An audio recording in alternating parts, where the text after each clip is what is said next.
all the circles are connected with each other, that Olympics is like for all the countries. So basically, maybe it is an indicator of unity also. Yes, that's true. But do you see anything else apart from the circles? Do you see other shapes? Or do you only see the Um, circles? You don't have to see them. I'm just asking you. Like, do you no, ma'am, just the circles.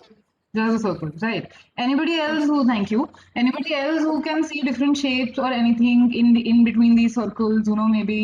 Maybe other kinds of shapes. I'm not saying that you have to spot the shape. I'm just asking you if your first impression of this logo is something different from maybe Nitisha's first impression.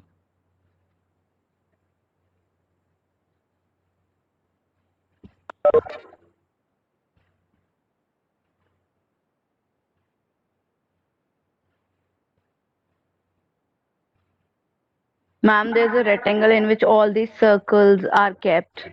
Yeah, I knew somebody was going to say that. Okay, that thank you. Yeah, okay. So the point that I was trying to make here is that even though you have these, slight as a linking of shapes, because it's a very confusing image. So you have this blue circle overlaying it is the yellow one, and then you have a black circle which goes beneath the yellow circle but goes above the green circle. Right, it's just, and then with the green one, it's also green goes above the black but goes below the red, and with the same with the red one, right? And all these circles are linked together at one point. For example, these three circles are not connected together, and the yellow and green ones are not connected together. But you don't look at any of this. What do you see? As Nitisha said, what you see is an image of unity, that we are all linked together. We're all integrated into one, huge mass of people, and that is what the Olympics is all about. It's a group of people playing uh, uh, team sports, but on national lineages. Sharing sport together and sharing the joy of running or whatever together with the entire world. Right, that is what you see, and you stop at that. So you don't see these white areas, you don't see these half circles here, you don't see half circles here. You don't really think about, oh, why is this circle going with this circle, but this circle is not going with that circle. You don't think about the colors.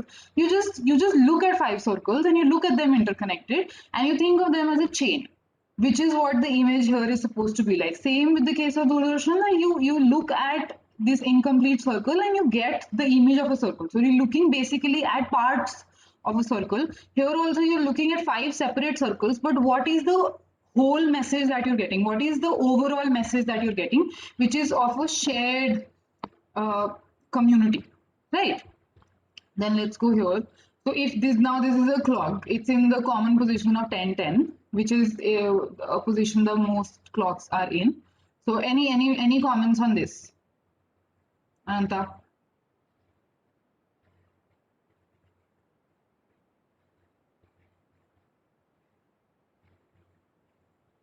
Ananta, are you there? Okay, anybody else who can tell me about this? Ma'am, the Huh. center and three links are attached to it in different directions, Okay. depicting different realities. Yeah, that's fine. But what's the overall image that you get here? There's a very particular reason, not really a reason, there's a theory behind why almost all clocks that you see, or the pictures of clocks that you see, are in the 10-10 position. Never in maybe like the 8-20 position, never like this, always like this. So, why?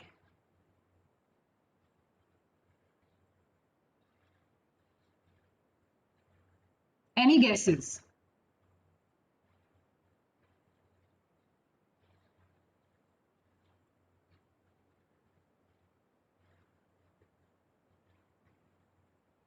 Okay, so I'll tell you. The theory behind this is that in the 10-10 position, the hands of the clock are uplifted, right? So in a way, when a person sees this image of a clock, they're supposed to feel, I don't know, optimistic or at least positive about this clock, which will help, which helps marketing strategies to plan how to sell people more clocks.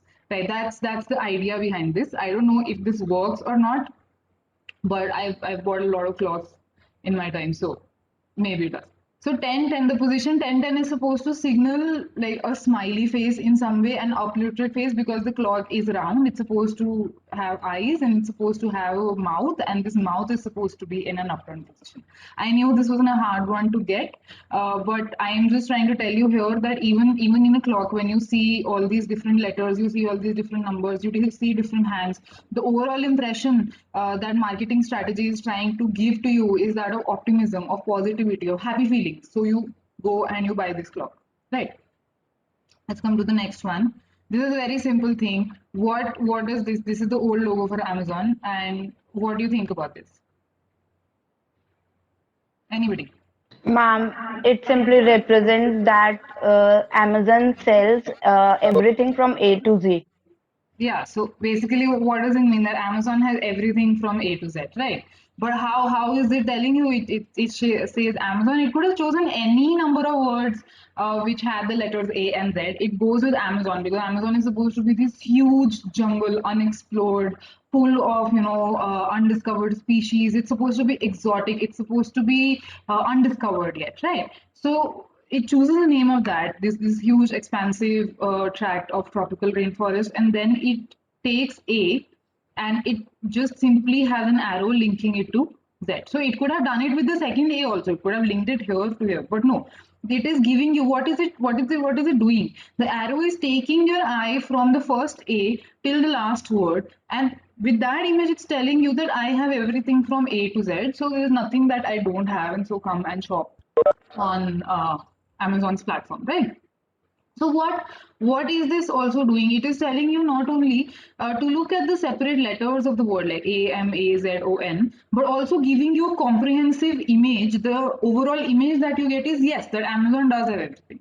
And if you've ever spent time just exploring Amazon, it does have everything that you ever need. Might not be available in India, but it does have everything. So that is the ideology they live by, and they've put it beautifully forward in this logo. Now, the point that I'm trying to make here in all of these images that are shown you, especially in the Olympic ones or Doordarshan or the Amazon logo, is that when we look at an image, we do not only see the parts of that image. Right. If you're looking at a picture of yourself and your friends, you're not looking at each friend in particular. You're not looking at the background. You're not looking at maybe what is in your hand or what are you eating. What you're looking at is the overall image. The impression that you form is of the whole, not of the parts. After you have conceived of the whole impression, after you've maybe, if you're looking at an image of your friends, say from your college days, so then you're looking at it and you're like, oh, I miss them. So that is the overall impression that you have.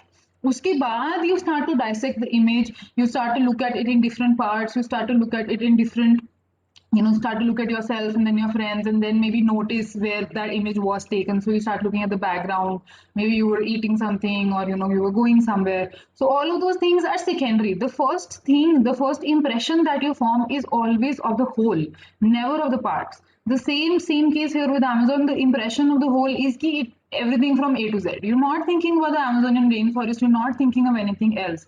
Here as well, the impression is supposed to be of optimism.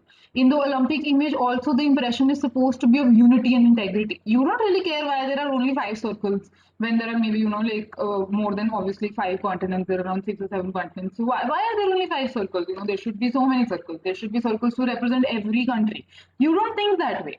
Why only 5? Nobody thinks like that. But the first impression that you form from this image is that it's a unified image. Right. All these other questions come later when you start examining that.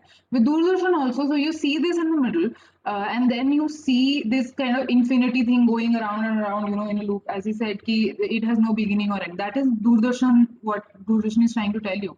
Ki we have an infinite number of shows on display, and at the same time, because Doordarshan was supposed to be an integrative platform, national integration was one of its is still one of its goals. So in that respect, also it's telling you that we're connected, we're linked, we're unified, right? So there are some other logos. For example, you might get partial logos if you ever looked at the logo for IBM. So IBM's logo is just a series of slanting lines, horizontal lines, just what do you say, shadowing the words IBM. Like just look it up on your phones later or now. and but you get the whole impression that this is IBM, this is IBM, right? That's something that I'm trying to tell you. So I'm going to stop sharing now, and we're going to come back to this. How do I do this? Yes. I'm going to come back to our point about parts and whole. So this entire parts and whole theory is called the Gestalt theory. Okay, GESTALT. You'll find a mention of it here, but you will not find the definition of that. So this is what I'm telling you. So Gestalt theory is a theory which tries to tell you, it's basically used in psychology. Also, a lot of it is used in narrative theory. It was used in narrative theory, not anymore. But it basically tells you that the whole is greater than its parts. Right. So to understand the whole part thing and the part thing, you will have to go back to how we try to assess, excuse me, or how let's just go back to the 20th century. Let's look at how modernists try to write their impressions, or how did they try to write their works. They try to write their works by recording their fragments of experience. This you must have heard from many of your professors, from me also, that modernism is an era where identity is fragmented because of the world wars, because of so much destruction and of human life and of property and of people. There are no jobs. So how do people exist? People exist in fragments, and that fragmentary identity, that fragmented identity, is captured in their works, right? So that kind of fragmentation of experience, when you look at just one experience in particular, right, that is a mode of looking at literature. Another way of looking at literature is to consider the whole rather than its parts. Okay, so the perception of the whole is important here, and the whole, whatever the entire, the overall meaning is, cannot be reduced to its parts. Right? If you're looking at the Olympic logo, the whole is important. The message of unity and integration is important, and you can't reduce it to just circles, to just interlocking circles or the colors or whatever it is that you want. That is the main focus of the thing. So now Landau is going to use this point to he's going to develop this point over 2.5 pages, and then he's going to conclude that when we read hypertext fiction or when we read print fiction, we are always trying to construct a whole out of parts. Right? If you look at it objectively, if you look at the Olympic logo objectively, there are just 5 circles. Right? Those 5 circles could have gone around in a straight line. Those 5 circles could have gone around like this, or diagonally or something. But what objectively that image is, there are just 5 circles which are linked together. That is it. The meaning that you ascribe to those 5 circles is something that occurs to you, right? It is not written down. There are no cues for this. There is no prompting. There are no signals. I didn't tell you beforehand कि Olympic logo का मतलब क्या है. It is you who told me that the Olympic logo means it's a symbol of unity and integration and interconnectedness, right? So how does the thought process work? You saw 5 circles together. You realized it's the Olympic logo because I told you it's the Olympic logo, and then you realize, oh, then you made that connection that these 5 circles represent unity. So Landau is going to argue that the texts that we read or the books that we read are just words on a page until we try to make meaning out of them. Once we start making meaning out of them, what we're doing is we're taking each and every word, we're taking each separate word and then combining it together and creating meaning out of it. Right. Just look at how I'm speaking right now. I am talking and I am using one separate word in every, I'm creating sentences out of words. These are just words. If I give you a transcription of what I'm saying right now, this lecture, those will just be words on a page. How is meaning created? Meaning is created in your head. You are listening to me, you're making notes, you're linking the words that I'm saying, you're constructing them together, you're binding them together, and then you're saying, then you're thinking, oh, this is what she means, right? Remember this point, because this is how you read print fiction also. So if we are reading this chapter, we're going through it by sentence by sentence, paragraph by paragraph. What are you trying to say? We are trying to say what is the idea in one paragraph. We're trying to look at the idea in an entire chapter. That is how reading works. That is how meaning creation works. So in this theory, remember that Gestalt theory refers basically to how the whole, the impression of the whole, the perception of the whole is greater than its parts. The second thing, remember that while reading print fiction, while reading words on a page, the meaning is created by the reader. Right, the author has written those words on the page and left. but the meaning is created by you and how you choose to interpret it, right? Or how you choose to think what it means. Remember this point, because Landau is going to argue that reading print fiction and reading hypertext fiction very similar. Why? Because reading print fiction is what reading words on a page, and reading hypertextual fiction is just reading words on a screen. Because it's just reading words on a screen, what are you doing? You're reading them, you're reading a block of text, oh, this is what it's saying, and then you make meaning out of it. Then you click on the next link, and then you try to connect the next block of text with the previous block of text, and so on and so forth. That is what we were discussing in our classes last week also, that in this section, Landau is going to discuss how Joyce's Afternoon a Story is also connected but disjointed, and its connectedness also depends on the reader, its disjointedness also depends on the reader. Why? Because the reader here is the reader author. Remember that point? We made that point like a lot of times, that the reader is a reader author. So remember this point again, that when you're reading a hypertext fiction, the only way to create meaning out of that hypertext fiction is to think about the meaning in your head. Compare how you're reading this chapter maybe to a language that you don't know. So, for example, if you don't know, say, Spanish, right? So, if you don't know Spanish and you're reading Spanish, how will you read it? You'll read it word by word by word, and then those words will just be words on a page. They will not have any meaning for you. You will try to find meaning from them, but you can't construct meaning because you don't know the language. Right. So if you can appreciate this difficulty, then you can also appreciate how, while we're reading English or Hindi or Punjabi or whatever your other language that you know, if you're reading that language and the language is making sense in your head, that means that you are the one who's creating that meaning. Because if language was supposed to carry meaning in itself, if words were supposed to carry meaning by themselves, then you would be able to know or read any language in the world, because the word would tell you what it means. But words and sentences and paragraphs don't do this. They only make sense when you read them or when you write them or when you think about them. Okay? Any problems till this point? Because then we're just going to start reading. Anything that you didn't understand?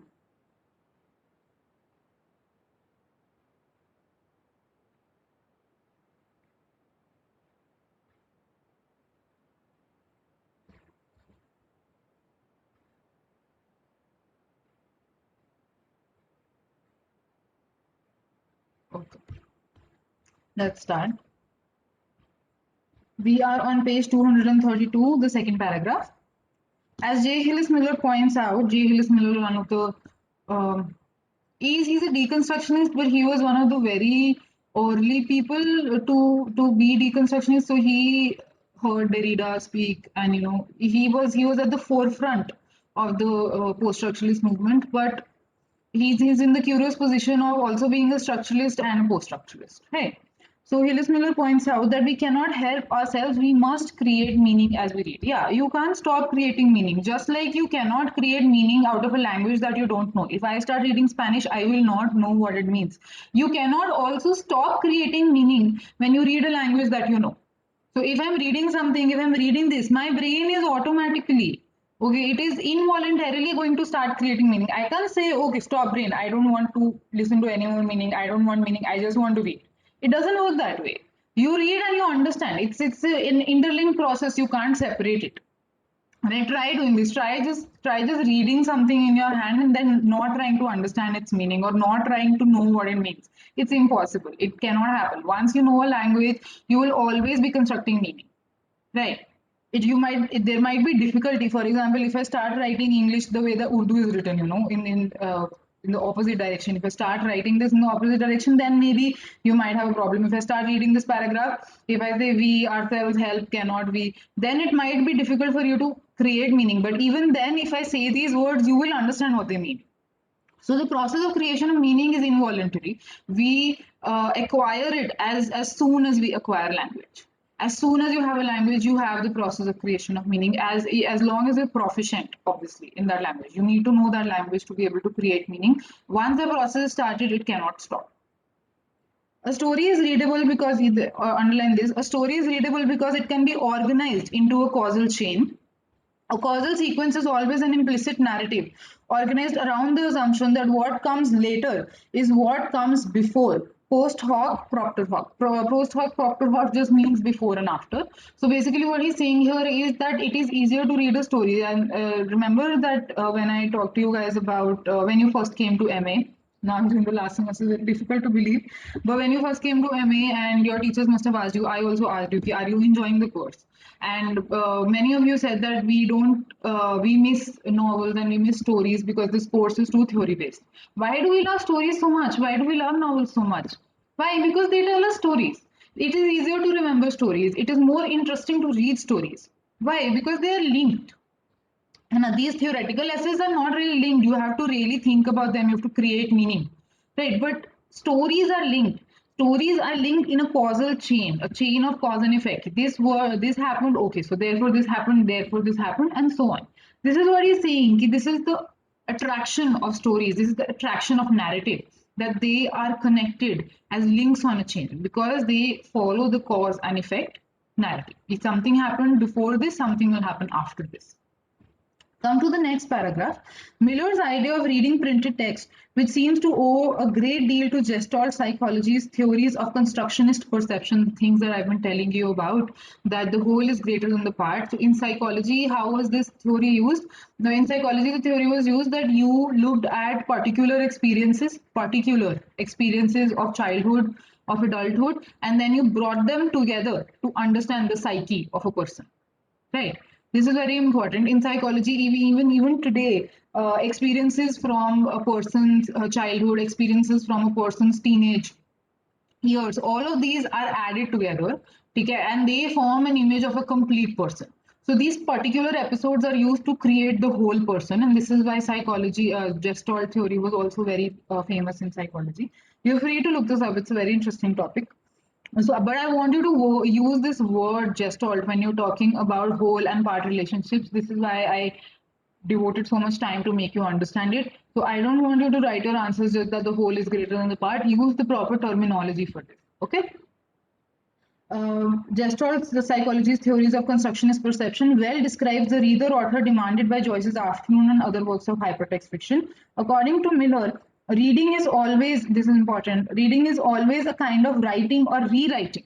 Writing or rewriting. Reading is what? Writing or rewriting. It is the creation of meaning, right? Rewriting, why? Because the meaning that you might get from a certain article or a story is not the meaning your friend might share. Right. So, if, for example, when I was a child, I always thought that Cinderella story was a story which was a nice story, that you're rewarded for all the trouble you take. But as I grew older, I realized that no, not really. Cinderella has really flawed notions of gender and how you're supposed to take on abuse, emotional, physical, and psychological abuse, and then you'll be rewarded for it at the end. So it has some very problematic assumptions for me now that I'm a thinking, processing adult. But for when I was a child, I didn't really look at it that way. So this is what he's saying, that texts, when you read texts, you're always writing them in your own head. You're always thinking about them in your own head, and then you're rewriting the meaning when you're thinking about them over and over again. Right? This is an act of prosopoia. So prosopoia is what? So if you know poetry and if you know the etymological root of poetry, it comes from poia. So poia is to make. To make. So poetry is literally to create something. So this is what he's saying. So prosopoia is to create by oneself, like to self-create. Not to create the self, but to create something from the self. Right? I am the creator of something. So I am the creator of meaning. I am the one rewriting the text. Like Pygmalion giving life to the statue, you don't need to do this. Come to the last line of this paragraph. It is a case, in other words, of Levi-Strauss's bricolage. For every hypertext reader is inevitably a bricoleur. So anybody knows what bricolage is? No, so bricolage is the creation of a work of art using mixed mediums. So for example, you're using video and then you're using sound and then you're also using images. So if you create a work like that, it is going to be called a bricolage. Very close to what a mosaic is, but also different. So do not use these terms interchangeably. So he says Levi-Strauss came up with the concept of bricolage, and every hypertextual reader is a bricoleur. Bricoleur in the sense that he's creating meaning. He's creating meaning using these mixed mediums which might be used in a hypertext. Remember that in Subway Story, in many other stories, so you have images, you have audio, you have words, you have text. So all of those come together to create a bricolage. And every reader, because he is a reader author, creates his own version of the story. Such bricolage, I suggest, provides a new kind of unity, one appropriate to hypertextuality. As long as one grants that the plot is a phenomena created by the reader, remember this point because here he is very different from Aristotle. In Aristotle, plot is given by the author. Now he is saying in hypertextual fiction, the reader creates the plot. With materials and lexia, the lexia is offered rather than a phenomena belonging solely to the text. Then one can accept that reading Afternoon and other hypertext fictions produces an experience very similar to that provided by the reading the unified plot described by narratologists from Aristotle to White and Ricord. What is the point he is making? He is saying that if we take this point for granted, if we understand that hypertextual plots are also created from also created by the reader while he's reading them, because you're choosing your own way, so you're creating the plot also, you're creating the story also. If we choose to accept it, then reading hypertextual fiction is not very different from reading print fiction. So you might get a question like this, what are the similarities between hypertextual and print fiction? And this is one of the most important points. The plot of a hypertextual fiction is created by the reader, but it reads in a very similar way to that of print fiction. Right? We read it, we construct meaning in it in a very similar way, just as we look at it while we construct print fiction. Come to the next page, and I want you to look at the third last line of the first paragraph. To this observation, I would add with Miller that as readers, we find ourselves forced to fabricate a whole, or as he puts it, integrate into one whole and complete story multiple and scattered events, separate parts. So what is he saying? We are forced to integrate them. Your brain will do this for you without you telling it. If you're looking at a hypertextual fiction and if you're going through 100 lexias, like I said last time, your brain will automatically create meaning out of it. You will not have to tell it. You will not have to tell your brain anything. As long as you're reading it, it will connect the first lexia to the 30th lexia. Even if you probably consciously cannot do it, your brain will subconsciously make that connection anyway. So we are forced to fabricate a whole, to create a whole, because as we know, hypertextual fictions are not whole narratives; they're part narratives. But we ourselves create that unification of meaning, same as we create it for print text. In print text, it's easier to create it because the text only moves in one direction, from one page to second to third to fourth. In hypertextual fiction, this process is slightly complex, but nevertheless, this process is entirely followed. The process remains the same, only the difficulty increases.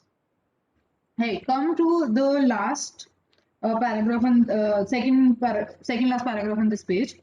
The last fifth line. Hypertext fiction forces us to, this is page 233. Hypertext fiction forces us to extend this description of meaning generation to the reader's construction of narrative. It forces us to recognize that the active reader fabricates text and meaning from another's text in the same way that each speaker constructs individual sentences and entire discourses from another's grammar, vocabulary, or syntax. So what he's basically saying here is, and how we can interpret it is, the English is not like, none of us have English as our first language. But look at us today. We're talking about everything in English. We're discussing English. We're looking at theory in English, written for hypertextual narratives, written in English, right? So English, even though it's not our first language, it's a borrowed language that we borrowed from our colonial rulers at one point. So what does that tell us? That we borrowed the grammar, the syntax, and how to construct a word. We borrowed all this knowledge from another narrative, from another person's language. We've taken it, made it our own, and now we're using it in our own way. So if we can learn to create sentences, just like I was saying, if you can learn to read and write in a separate language, the same process will apply to the creation of meaning in that or in any other language. The process is the same. Once you acquire the knowledge of that language, once you understand what each word signifies, then obviously you will be able to understand any kind of words that in it. You will be able to create your connections. You will not be able to. You will do it subconsciously, and you will create and fabricate this meaning without any interference from anybody. Come to the next paragraph. Vladimir Prov is a Russian formalist. Formalists are those who study the form of a narrative. Following Veselovsky, long ago founded the structuralist study of plot, and with it modern narratology, applying notions of linguistic combination to the study of folktales. So Prop is very famous for coming up with this book or essay. I don't remember what it was, but it was a considerable volume of work. We read it in our masters. Very difficult to read. Don't go read it. It's called The Morphology of the Folktale. So in this morphology of the folktale, he said that folktales are made up of 31 elements and there are 8 character types in a folktale. So basically what he did was he read hundreds and hundreds of folktales and then he divided them on the basis of their genre, divided them on the basis of their characters and said that there are 31 shared elements in a folktale. These are the 31 themes of a folktale and all these folktales have only 8 type of characters. So for example, you will have a hero, you will have an anti-hero, you will have a fool, you will have a heroine. So all of these types he created and he said ki, okay, this is what happens. So this is a very structuralist notion of how texts work, but obviously we don't follow this. So let's read this again. Miller, who draws upon this tradition, as I said, the Miller was also on the cusp of structuralism and post-structuralism. So he was a structuralist, then he heard Derrida, then he jumped into post-structuralism and deconstruction, but pehle he was a structuralist. He reminds us that fabricating folk tales, spoken discourses, and interpretative readings of print narratives follow an essentially similar process. Now, underline this, that entails the immediate in process construction of meaning and text. Immediate and in process. While you're reading these words with me, your brain is trying to create meaning for you. I am not saying that your brain is going to create, 100% correct, good, complete meaning every time. You might not understand everything that is there in an essay, which is why I am here to help you. But you can't tell me that you don't understand the individual meaning of these words. And you also can't tell me that if I, for example, give you the meaning of a word that you don't know, then you can't make sense of a sentence. Sometimes it's just a couple of words in a sentence, we don't know their meaning. As soon as we know their meaning, as soon as we know what kind of concept they signify, we understand the sentence completely. So even when you're reading this with me, your brain is trying to create meaning. Now, when your brain is hearing my words, it is adding to its own meaning and creating a complete meaning for you. You're doing all of this subconsciously without any conscious, voluntary effort on your part, except for just listening to my voice, right? So the immediate in-process construction of meaning and text, Miller's observation allow us to understand that one must apply the same notions to the activities of the reader of hypertext fiction. This is a very important line that I'm going to read out. In brief, hypertext demands that one apply the structuralist understanding of speaker and writer to the reader as well, since in hypertext the reader is in this limited sense a reader author. Again, what is he saying? The reader is the one who is going to create patterns out of the hypertext narrative. The reader is the one that is going to create the whole or the complete meaning out of the hypertext narrative, and therefore the reader is a reader author. Same point has been going on and on for so long. Come to the third line after this, he's going to draw some conclusions now. In a hypertext environment, a lack of linearity does not destroy narrative. In fact, since readers always, but particularly in this environment, always, but particularly in hypertext, always in print text, particularly in hypertext, fabricate their own structures, their own sequences and meanings. They have surprisingly little trouble reading a story or reading for a story. Very important point. Reading a story or reading for a story. Two different things, but at the same time mean one and the same thing. For example, reading a story is you have a straightforward Aristotelian plot on your hands. You have a short story, you read it, you understand it. Read for a story is you have a slightly more complicated narrative. For example, some novel by Joyce or maybe a stream of conscious narrative.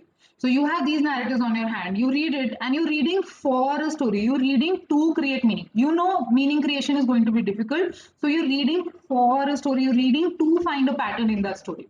If you've ever read Eliot's The Wasteland, you will know what I'm talking about. Because when you read The Wasteland, you read it as a collection of words. The first time you read it, it just appears that somebody has randomly put together words without any meaning. Then you read it again, then you read it again, and upon multiple readings, you understand what it actually is trying to tell you. So sometimes there are some simple narratives where you read and you understand the story. Then there are some complex narratives like narratives that play with time or poetry especially complicated narratives. So those things when you read them, you are reading and rereading them to find a pattern, to find a story, because the human brain and human organization works in this way. We cannot look at anything in parts, we always look at it as a whole, right? Or try to look at it as a whole. Come to the third line after this.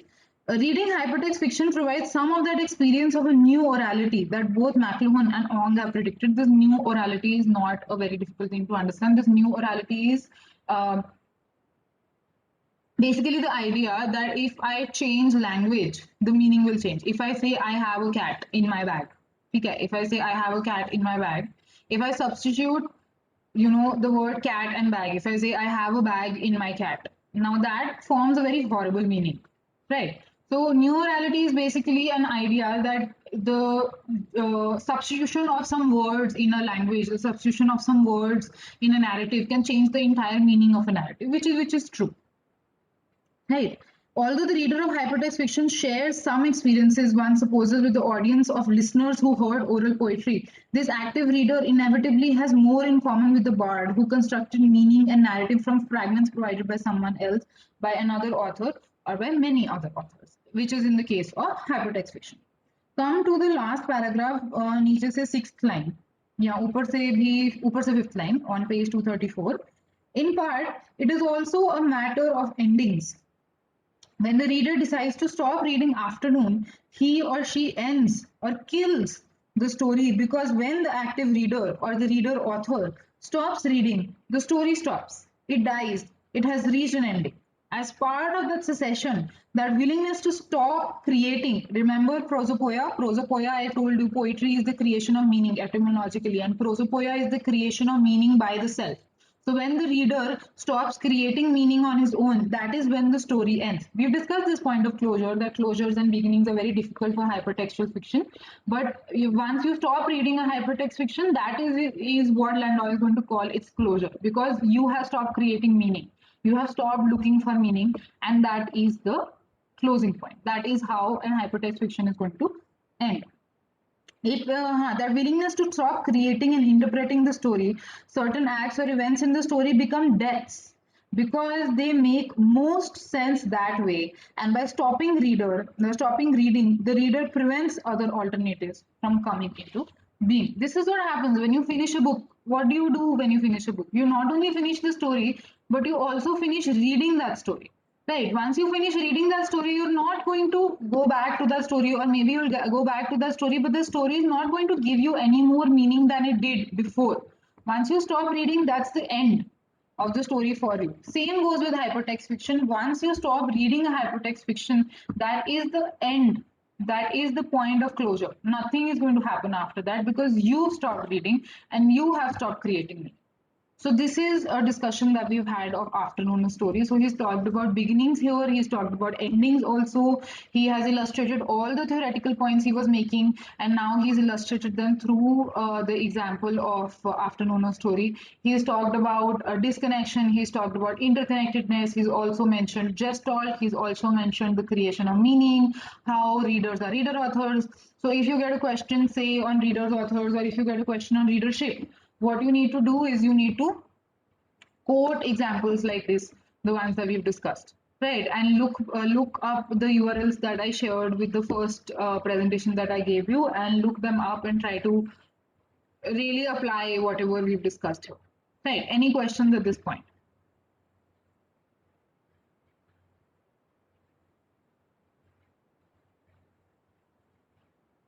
Any questions, any statements, any comments that you would like to make?